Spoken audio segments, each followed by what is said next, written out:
Hello everyone, good evening. कैसे आप लोग? उम्मीद है सब मजे में होंगे। आईपीसी बीएनएस जो हमारी सीरीज चल रही थी उसको आगे बढ़ाते हैं। आज हम बात करें सेक्शन 79 तक हमारा हो गया था। सेक्शन 80 बात करें डोरी डेथ की। डोरी डेथ क्या है? दहेज हत्या। दहेज हत्या के बारे में अगर हम देखना चाहें प्रोविजन ने क्या कह दिया, ये देखो, ये जो मैं चार्ट बना रहा हूँ ये आपके प्री मेंस हर जगह काम आएगा। क्या कह रहा है?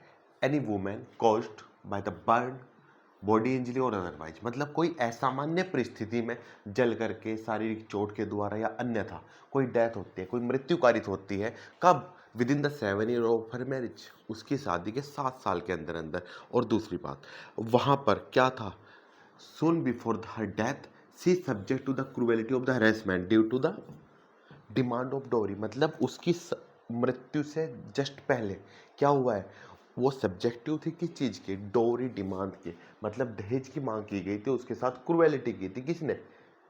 क्रुएलिटी और हैरेसमेंट हुआ है किसके द्वारा? बाय द हस्बैंड और हिज रिलेटिव, मतलब हस्बैंड या फिर उस हस्बैंड के रिलेटिव द्वारा क्या हुआ है?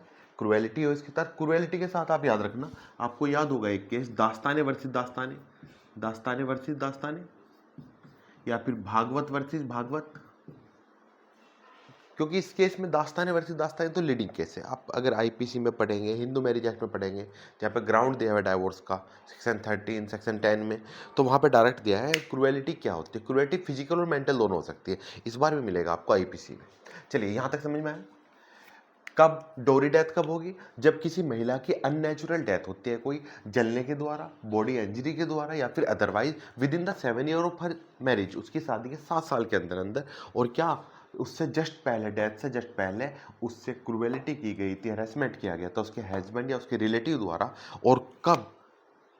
डोरी डिमांड के साथ, डोरी की डिमांड की गई थी, कोई दहेज की मांग की, तो उसे क्या बोलेंगे हम? डोरी डेथ। और डोरी डेथ अगर है, सेक्शन 80 जो बात कर रहे हैं, तो पनिशमेंट कितनी है?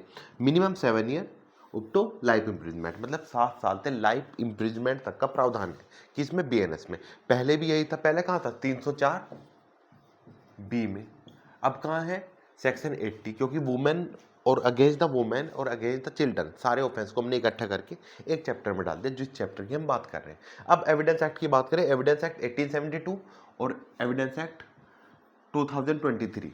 1872 की बात करें, सेक्शन 113 और 113 बी, दो प्रोविजन ऐड किए गए थे।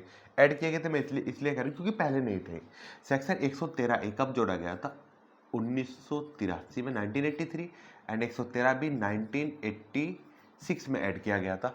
अब 1986 में इसके साथ साथ ये ऐड किया गया था 1986। ये प्री का क्वेश्चन है, कई बार बना है। और इस बार जैसे कि चांसेस दिख रहे हैं कि जितने भी एग्जाम होने वाले उसमें क्या क्या पूछा जाएगा, नए और पुराने दोनों एक्ट एक साथ करके पूछे जाएंगे, क्योंकि प्रोविजन जो आप अप्लाई कर रहे हैं फिलहाल कोर्ट में, वो दोनों कर रहे हैं।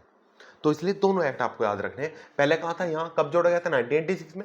और 113 बी कब जोड़ा गया था? 1986 में। क्या बात कर रहे हैं? 113 ए, और अब कहाँ हो गया ये? 117 में, इंडियन एविडेंस एक्ट 2023 में। और 113 बी कहाँ हो गया? 118। क्या बात कर रहा है? देखो, 113 ए कह रहा है अगर किसी महिला ने सुसाइड किया है, क्या किया है? सुसाइड किया है with in the 7 year of her marriage, same condition है, सुसाइड किया है, तो भी कोर्ट क्या करेगा? यहाँ पर मे प्रिज्यूम करेगा। मे प्रिज्यूम, प्रिजप्शन कैसी होगी? मे प्रिज्यूम। और 118 क्या बात कर रहा है? अगर महिला की अननेचुरल डेथ हुई है with in the 7 year of her marriage, और ये वाली सारी कंडीशन है, तो कोर्ट यहाँ पर क्या करेगा? शैल प्रिज्यूम। शैल प्रिज्यूम। दो उपधारणाएं की बात करते हैं दोनों सेक्शन, क्या? मे प्रिज्यूम और सेल प्रिज्यूम। अब ये है क्या, कौन सी चिड़िया का नाम है, वो ध्यान देना। देखो, एविडेंस एक्ट का जो पुराना एक्ट था, वहां पे 3 प्रिजप्शन दी हुई थी। सेक्शन 4 में इंडियन एविडेंस एक्ट 1872 और इंडियन एविडेंस एक्ट 2023, दोनों में 3 प्रिजप्शन की जिक्र किया गया है। कौन कौन सी? मे प्रिज्यूम और शैल प्रिज्यूम और कंक्लूसिव प्रूफ। मतलब क्या? उपधारणा कर सकेगा, करेगा और निश्चायक सबूत। हल्की सी प्रिजप्शन, थोड़ी छोटी सी पॉइंट है, याद कर लेना। साथ साथ टॉपिक के साथ करेगा, जल्दी क्लियर हो जाता है। अब ये क्या बात कर रहा है कि जो ये डोरी डेथ है, इसके बारे में कोर्ट क्या मानेगा कि ऐसा हुआ था या नहीं हुआ था। ये प्रिजम्पशन यहां पे दी गई है। ये दोनों सेक्शन इससे ही जुड़ेंगे। अब प्रिजप्शन होते क्या है, सेक्शन 4 पुराने वाले एक्ट का नए वाले एक्ट में डेफिनेशन क्लोज में दिया गया है। क्या बात करता है प्रिजप्शन, ये कह रहे हैं कि मान लिया मैं जज हूँ, आप मेरे पास कोई एविडेंस लेकर के आए, मैंने कहा हाँ ठीक है तो पक्का है। वो कह रहा है, एक पार्टी कह रहे साहब सबूत दो इसके लिए, मैंने कहा नहीं चाहिए। दूसरी पार्टी कह साहब सबूत दो इसको झूठा साबित करने के लिए, मैंने कहा नहीं चाहिए भाई। क्यों? क्योंकि ये निश्चयात्मक सबूत है, जहां पर कोर्ट कोई प्रिजम्पशन नहीं करा, सिर्फ ये मान गया कि ये तो सबूत है, साबित हो चुका है, इसे प्रूव करने के लिए, डिसप्रूव करने के लिए कोई एविडेंस की रिक्वायरमेंट नहीं है। क्लियर है? अब शैल प्रिज्यूम में क्या है, कोर्ट ने कह दिया कि रमेश को बोला बेटा आप चोर हो, कोर्ट ने उदाहरण क्या कर ली कि रमेश चोर है, ठीक है, अगर कोई एविडेंस नहीं दिया जाता तो रमेश चोर है।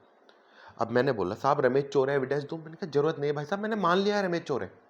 दूसरा कह रहा है साहब मैं चोर नहीं हूं, मैंने कहा बेटा एविडेंस लिया, मतलब मैंने कोई उपधारणा की है, कोई प्रिजम्पशन की है, आपको उसको रिबट करने का अधिकार है, तो वो क्या है, शैल प्रिज्यूम।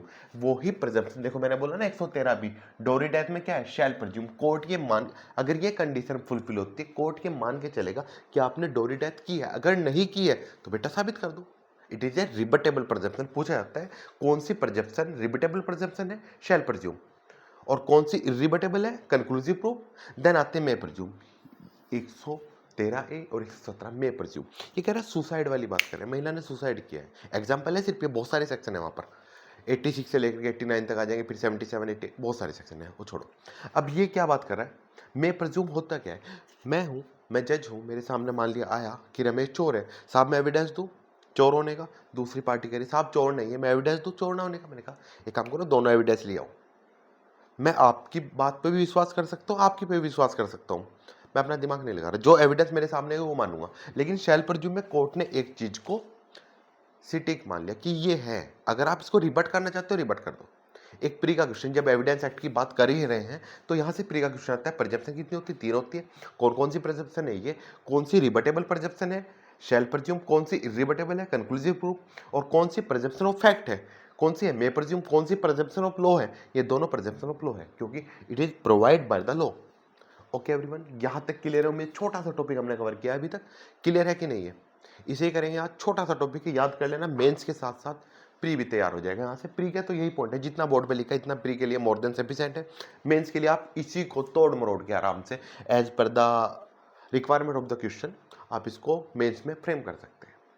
ओके एवरीवन, छोटा सा टॉपिक किया है, जल्दी मिलते हैं नेक्स्ट टॉपिक के साथ। Okay and all the best, see you soon.